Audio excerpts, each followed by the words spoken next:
Vous écoutez Europe 1, il est 8h13. Nicolas Sarkozy, invité de la matinale d'Europe 1 depuis 7h et jusqu'à 9h. Vous pouvez lui poser vos questions en l'appelant au 39 21. Mais tout de suite, c'est l'interview politique avec Jean-Pierre Elkabbach. Voilà, moi j'ai de la chance, je vais l'interroger directement. À mon tour, Nicolas Sarkozy, bonjour. Bonjour Jean-Pierre Elkabbach. Vladimir Poutine confirme que le pétrole de l'État islamique entre en Turquie, que l'avion russe a été abattu pour protéger les livraisons de pétrole. Est-ce que vous croyez Poutine ?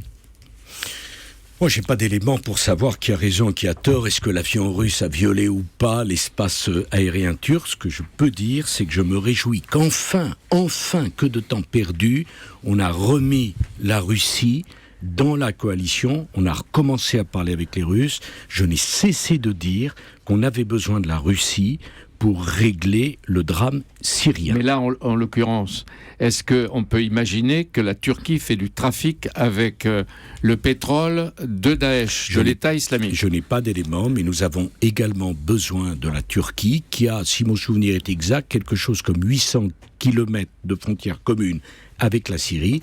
On a besoin de tout le monde dans la coalition, parce que nous n'avons qu'un seul adversaire, qu'un seul ennemi, c'est l'État islamique. Et est-ce que vous croyez que Vladimir Poutine, maintenant, l'a compris, qu'il bombarde Daesh au lieu de bombarder les opposants à Bachar el-Assad ? En tout cas, pour le faire comprendre à Vladimir Poutine, il faut parler avec lui. J'ai été tout à fait opposé aux sanctions contre la Russie et tout à fait opposé à le fait qu'on prenne cette initiative vraiment bizarre de sortir la Russie du G8, parce que quand on n'est pas d'accord avec un pays, mieux vaut parler avec lui, mais parce que comme ça, on a une chance de le convaincre. Heureusement, elle est tant dedans. Mieux. Erdogan détient entre ses mains la bombe des migrants qu'il peut à tout moment lâcher sur l'Europe. Contre ce chantage, la Commission européenne a relancé l'adhésion de la Turquie à l'Union européenne. Vous en avez parlé tout à l'heure. Emmanuel Valls a dénoncé un acte unilatéral de Bruxelles. Est-ce que c'est une faute grave de Bruxelles ? C'est une faute. C'est toujours une faute de mentir et de faire croire aux Turcs. C'est un grand pays, la Turquie. Nous avons besoin de la Turquie.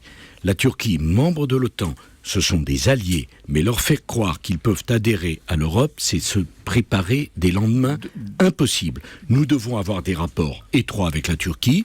Nous devons avoir des intérêts communs avec la Turquie. Mais la Turquie ne doit pas être membre de l'Union européenne. Donc il faut dire à la Commission européenne de se mêler de ses affaires et ne pas prendre des initiatives contre les États qui n'en veulent pas. Je pense que la Commission européenne a fait une erreur. Parler avec la Turquie, c'est nécessaire.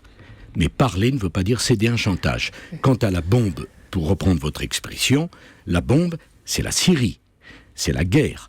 Il faut se donner les moyens de gagner la guerre pour stabiliser la Syrie, qu'il y ait la paix en Syrie, et que les Syriens puissent revenir en Syrie. Donc Nicolas Sarkozy, vous êtes favorable, sinon à une coalition générale qui est apparemment difficile à organiser, mais à une coordination des frappes aériennes internationales. Je suis favorable à une coordination des deux coalitions. Il faut que vous compreniez quelque chose. Deux coalitions ? Une coordination des deux coalitions, parce que malheureusement, il y a bien deux coalitions, parce que la Syrie, c'est très compliqué. Il y a des chiites, il y a des alaouites, il y a des sunnites. Nous avons besoin de l'Iran, nous avons besoin de la Turquie, nous avons besoin de la Russie, nous avons besoin des États-Unis et d'une Europe qui s'engage.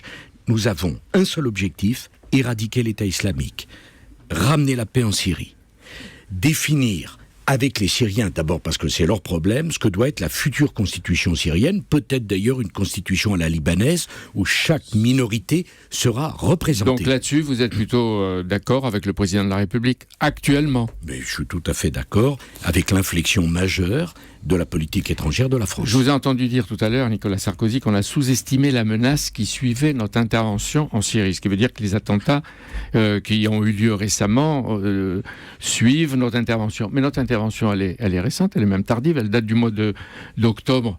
Et lors des attentats du 7 janvier, on ne frappait pas encore la Syrie. On ne frappait pas la Syrie. Donc la France n'a frappé qu'en réaction contre Daesh et contre même les otages. Non, mais il ne s'agit pas de justifier l'un par l'autre. En politique étrangère, il y a des conséquences aux décisions que l'on prend. J'ai approuvé l'intervention en Syrie. Je considère d'ailleurs qu'elle a été trop tardive. Vous vous souvenez peut-être que dès juillet 2012, à l'époque l'État islamique n'existait pas, j'avais dit il faut intervenir en Syrie, ça nous concerne. Et je veux prendre 2 secondes pour expliquer cela. La Syrie, c'est pas l'Afghanistan. La Syrie, c'est pas le Koweït, et la Syrie, c'est pas l'Irak. Pourquoi ? Parce que la Syrie, c'est la Méditerranée. J'ai voulu l'Union pour la Méditerranée. Il faut comprendre que la Libye, que la Tunisie, c'est 800 km de Nice. Que la Syrie, c'est quelques 2000 km ou 2500 km de nos frontières. Nous ne pouvons pas nous désintéresser de ce qui se passe. Mais lorsque nous décidons de participer à une coalition, cela a des conséquences sur notre sécurité, moins grandes que de ne rien faire. Alors justement, vous avez posé tout à l'heure une question au président de la République sur l'état d'urgence. Mais comme je lis tout, je vois tout, ou presque tout, Bernard Cazeneuve vous a déjà répondu. C'est modeste, monsieur Cabache. J'essaye d'être sérieux. Il a dit, Bernard Cazeneuve, après l'état d'urgence, les contrôles aux frontières continueront aussi longtemps que la menace durera. Ça suffit pas ? Non, mais on n'a pas le choix. Schengen a explosé en vol. Schengen était mort-vivant. Schengen, tout le monde en parlait, plus personne n'y croyait. Schengen, qu'est-ce que ça veut dire ? On arrête nos contrôles aux frontières parce qu'on a un système européen.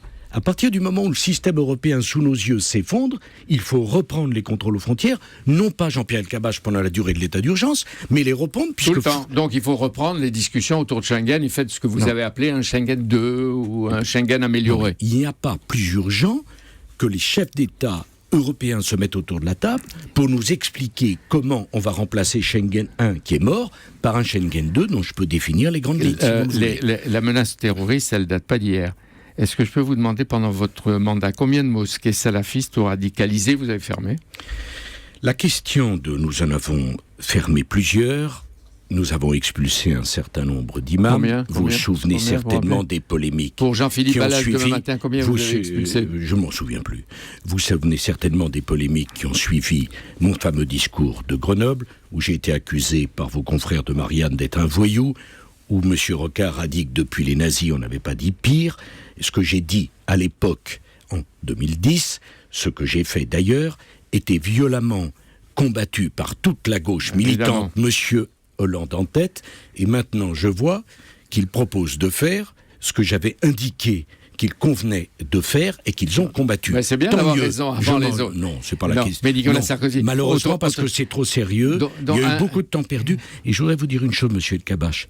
Au fond, du fait de cette bien-pensance, on ne pouvait plus rien dire en France. On ne pouvait pas demander à fermer une mosquée sans être islamophobe. On ne pouvait pas demander l'autorité à l'école. Ce qui est important aujourd'hui, c'est qu'on peut le faire et on peut le dénoncer, même si vous avez eu de l'avance. Non, pardon, monsieur Elkabbach, nous devons réfléchir tous. Pourquoi nous sommes dans cette situation-là ? Parce que la parole était cadenassée, parce que les débats ne pouvaient pas avoir lieu, parce que vous étiez crucifiés sur l'autel de l'opinion publique, non pas pour ce que vous disiez, mais parce que le souci de l'image d'une bien-pensance qui a permis à la République de reculer, c'est fini. Elle est finie. D'ailleurs, je pense que, comme d'autres, vous n'imaginiez pas que la gauche enveloppée du drapeau tricolore choisirait le tout sécuritaire un jour et qu'elle chanterait aussi souvent la Marseillaise. Pardon, le tout sécuritaire, c'est pas dans les mots, c'est les décisions. J'attends les décisions. Depuis 3 semaines, un certain nombre de choses ont été dites. J'attends que les faits suivent les paroles. Ce matin, quel est le Nicolas Sarkozy qui s'adresse aux Français et à nous ? Est-ce que c'est l'ex-président de la République, le probable candidat aux primaires ou le chef de l'opposition ? Vous savez, j'ai une responsabilité, j'ai été chef de l'État. Et je peux vous dire une chose, ces événements du 13 novembre m'ont bouleversé. La cérémonie aux Invalides, quand j'ai vu toutes ces familles, le ciel leur est tombé sur la tête. Ils ont perdu un père, un frère, une sœur, un enfant. Je me suis dit, on a une responsabilité vis-à-vis de tous ces gens. On doit les protéger. Alors justement, tout ce qui doit protéger les Français, c'est la responsabilité aussi de l'opposition, spécialement pour moi, qui a eu ces responsabilités de nous hisser au niveau où on doit être. Ce niveau-là, c'est l'angoisse profonde que je sens dans la France d'aujourd'hui. C'est ce que vous avez dit, je connais la douleur de la charge quand surgit le drame, vous l'avez dit à Schittingheim. Mais alors, est-ce que ça veut dire qu'il faut durcir la confrontation politique entre les chefs de l'opposition ou au contraire, pour assurer les Français, calmer le jeu ? Et on va parler des élections régionales. Parce que vous croyez que le choix est entre durcir, ce qui n'aurait aucun sens, ou calmer ? Le choix, c'est celui de la vérité. Il faut dire la vérité. Je n'ai pas compris pourquoi le Premier ministre avait annoncé qu'on aurait un attentat chimique comme ça. Soit il a une information, il faut qu'il prenne les mesures, soit il n'en a pas, c'est pas la peine d'affoler tout le monde. Qui lui a dit du calme. Bon, non. Attendez. Le choix, c'est celui de la vérité. Chaque fois que le président de la République proposera quelque chose pour renforcer la sécurité des Français, nous l'approuverons. Mais un pays qui vit, c'est pas un pays qui se tait. L'unité, c'est pas l'absence de démocratie. L'unité nationale et la dignité alors que les victimes viennent d'être enterrées, c'est pas qu'on ne doive rien dire. Pas silence ou dans commenter les... simplement les sondages Nicolas qui Sarkozy, le mois prochain iront dans un sens inverse. À partir de combien de régions gagnées, c'est un succès des Républicains, monsieur le chef de l'opposition? Non, je me bats pour qu'on gagne le maximum de régions. C'est-à-dire le maximum au de stade régions. où on est aujourd'hui, parce que les sondages photographiques, on le sait, un instant, tous donnent une progression forte du Front National. Les sortants, les socialistes, ils n'attirent pas. Là, on peut dire qu'ils les rejettent. Nous sommes mercredi. Les élections, la le droite premier républicaine, tour comment vous expliquez auront la lieu. droite républicaine n'attire pas? Mais c'est fantastique. Vous me demandez de commenter les résultats d'une élection dont vous ignorez le résultat puisqu'il aura lieu dimanche et que nous sommes mercredi. Attendez dimanche, monsieur El Kabbach. Mais c'est vous voyez extraordinaire. bien vous connaissez le pays mieux que moi. Vous voyez ce qui est en train de Non, monter. vous voyez rien du tout. Je ne vois rien du tout. Nous devons nous battre pour convaincre, pour pousser nos candidats, pour expliquer que dans chacune des régions, la seule alternance possible, c'est celle que nous incarnons, nous les Républicains, avec nos partenaires du centre, et on verra dimanche au premier tour, et on verra 8 jours après ou 7 jours après le deuxième tour, vous n'avez pas à contrôler. Mais enfin, est-ce que vous ne tenez aucun compte des leçons de l'histoire? J'ai parlé tout à l'heure... Non, les sondages se sont trompés. Avec les Anglais, la Grèce, la France, Israël, les parlementaires, l'Argentine, la donc France, ils peuvent okay. se tromper. Mais regardez regardez le titre du Figaro, monsieur Nicolas. Face au Front National, le grand dilemme des socialistes, et dimanche soir, c'est arrêter une position. Maintien au risque de laisser le Front National l'emporter, en retrait ou fusion des listes. Est-ce que la droite n'a pas le même dilemme? Qu'est-ce que vous faites? Mais c'est extraordinaire. D'abord, vous me demandez de commenter un résultat que vous ignorez tout. Mais on voit. En me disant, il y a une victoire de Mme Le Pen. On n'est pas aveugle, on n'est pas sourd. On voit qu'il se passe des choses, on se fout Parfait. des sondages. Mais on voit que ça monte. Parfait. Non, mais si vous voulez faire les questions et les réponses, monsieur El Kabbach, il n'y a pas de problème. Vous venez des deux côtés, il n'y a pas de problème. Non, en ce qui me concerne, je suis engagé avec nos candidats dans une campagne où nous expliquons aux gens que la seule alternance, c'est nous. S'agissant de la question du retrait, nous maintiendrons nos listes partout où nous serons en position de les maintenir. Je combats la politique des socialistes et par ailleurs, s'il y a la montée du Front National, monsieur El Kabbach, pourquoi vous me posez la question à moi? Mais je l'ai posée à Manuel Valls, on l'a posée à tout le monde. Ils sont au pouvoir depuis 4 ans. Il y a peut-être une raison entre cela. Le chômage explose, l'insécurité n'a jamais été à un tel niveau, les Français sont angoissés et ils ont une envie d'envoyer tout balader. On peut les comprendre. Ouais. Moi, je suis le chef de l'opposition. J'essaye de leur expliquer qu'il y a une alternative, qu'ils ne sont pas obligés de faire la politique du pire, que Mme Le Pen a une politique économique qui est le contraire de ce qu'il faut pour la France, qui est une politique économique d'extrême gauche, et que par ailleurs, pour leur région, l'alternance c'est nous. Bon, on jugera au résultat, on verra. Les socialistes sont des républicains, les républicains sont des républicains. On ne peut pas imaginer une alliance républicaine dans certains cas, un front républicain. C'est ça, pour donner le service, pour rendre le service à Mme Le Pen, qu'il n'y a au fond qu'une seule opposition aux socialistes, le Front National. Je ne rendrai pas ce service, je n'ai rien à voir avec le Front National, mais je combats la politique des socialistes. Et Nicolas Sarkozy, chef de l'opposition, il parle aussi à Mercatelli, président de la République. Et vous qui disiez en Alsace, je connais la douleur de la charge, etc. Est-ce qu'il ne faut pas chercher plutôt ce qui rassemble par-dessus les camps? Mais dire la vérité, c'est rassembler. On ne peut pas mentir. On ne peut pas faire semblant qu'il ne s'est rien passé. Il y a des interrogations. Il y a eu 130 morts en France.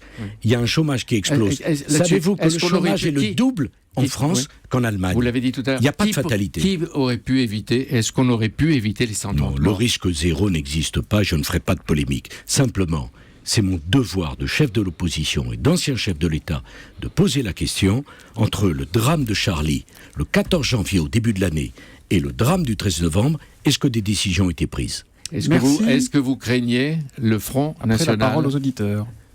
Est-ce que vous craignez une victoire du Front National, une poussée du Front National? Pour convaincre les Français, et je fais confiance dans la sagesse des Français. Et en tout cas, vous écoutez, on voit que votre détermination, Nicolas Sarkozy, n'a pas changé. Vous avez en plus peut-être un peu de patience. Surtout avec les vôtres. Venant de Jean-Pierre El Kabbach, c'est un vrai compliment. Merci. Merci Jean-Pierre. Demain, c'est Marine Le Pen qui sera votre invitée à 8h15. En direct de Montpellier.